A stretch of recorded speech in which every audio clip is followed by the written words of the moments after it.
Gros changement en vue pour chaque signe de l'ascendant. Commentez le vôtre dans les commentaires et puis on regarde ça ensemble. Uranus entre en Gémeaux le 26 avril et ça c'est le début d'une nouvelle ère. Uranus amène de l'innovation, de l'optimisation, des changements, de la rébellion, des révélations. Ça choque, qu'est-ce qui ça touche. Fait qu'on va voir quel domaine de vie pour vous va être réveillé, shaké pour être optimisé ou ramené vers plus d'authenticité. J'en parle en profondeur dans mon podcast Intapso qui est dispo sur YouTube, Spotify, etc. C'est l'épisode 162 au besoin. Pour les ascendants béliers, c'est votre maison 3, donc de l'apprentissage, du mental, de la communication, du déplacement aussi. Peut-être qu'on achète une nouvelle voiture, peut-être qu'on apprend quelque chose de nouveau, peut-être qu'enfin on se permet de dire qu'est-ce qu'on veut dire. Pour les ascendants taureaux, c'est votre maison 2, des revenus et de la valeur qui va être shakée. Et donc, ça se peut qu'on trouve une nouvelle façon de faire de l'argent. Peut-être qu'on met des pratiques nouvelles pour s'accorder plus d'estime, plus de valeur. Pour les ascendants Gémeaux, c'est votre identité qui va être réveillée et donc on se permet en fait d'être soi. Au lieu de porter un masque, au lieu de faire comme les autres voudraient qu'on fasse, on s'écoute pour de vrai. Donc ça se peut qu'on change notre approche du monde, ça se peut qu'on change notre apparence aussi. Pour les ascendants Cancer, c'est dans votre maison 12 que Uranus va réveiller les choses et donc ça se peut que tout ce qui est intangible, la spiritualité, l'introspection, nos rêves nous amènent de la nouveauté, des innovations, des prises de conscience.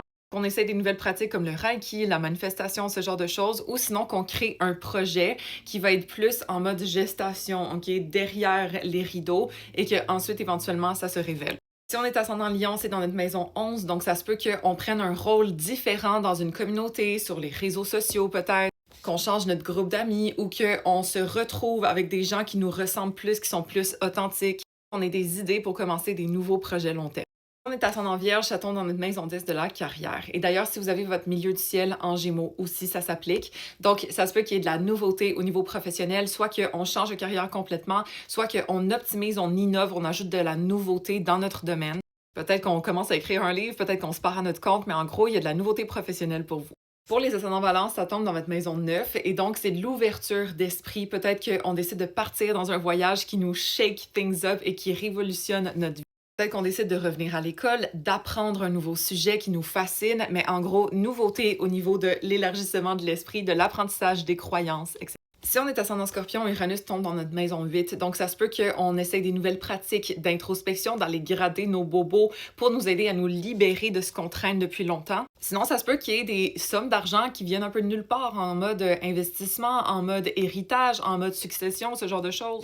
En gros, nouveauté, révolution, libération au niveau de la fusion. Donc, ça peut être la fusion monétaire, l'argent commun, hein, le gros argent. Des fois, ça peut être le business aussi, des investissements quelconques. Ou simplement de la libération au niveau émotionnel, ce qu'on retenait d'avant, des nouvelles pratiques pour apprendre à se comprendre en profondeur. Si on est ascendant Sagittaire, ça tombe dans notre maison 7 du couple, de la relation ou du one-on-one. Et donc, il peut y avoir de la nouveauté dans ce domaine. Ça peut être l'avenue d'un bébé, ça peut être on déménage ensemble, ça peut être on se sépare, ça peut être on rencontre. En gros, il y a de l'action au niveau relationnel. Des fois, c'est notre partenaire qui change de job et donc ça change la dynamique. On peut anticiper de la nouveauté à ce niveau-là. Pour les ascendants Capricorne, ça tombe dans la maison 6 du travail, de la santé, du quotidien. Et donc, ça se peut qu'on innove à ce niveau-là. Nouvelle routine d'entraînement, nouvelle façon de procéder au travail, peut-être juste nouveau travail tout court. On apprend à prendre soin de soi, de notre bien-être, de notre santé, etc. d'une façon différente aussi, c'est possible.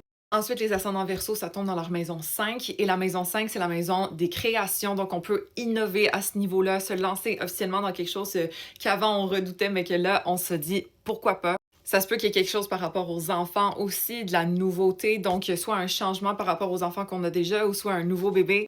Ça se peut qu'il y ait plus de romance dans notre vie, donc de la nouveauté dans notre vie romantique, soit qu'on libère le couple pour qu'il soit plus léger, plus en mode romance, ou soit qu'il y a des nouvelles rencontres possibles. Et finalement, pour les ascendants poissons, ça tombe dans la maison 4 des repères. D'ailleurs, c'est votre cas si vous avez votre milieu du ciel en Sagittaire aussi, même si vous n'êtes pas ascendant poisson. Mais en gros, nouveauté au niveau soit familial, un nouveau membre de la famille, peut-être une relation qui évolue d'une façon différente qu'avant, peut-être un imprévu dans la famille aussi, c'est possible. Sinon, ça peut être au niveau des repères physiques, donc où est-ce qu'on habite, notre domicile, notre foyer, on le change, on se déplace, on l'innove.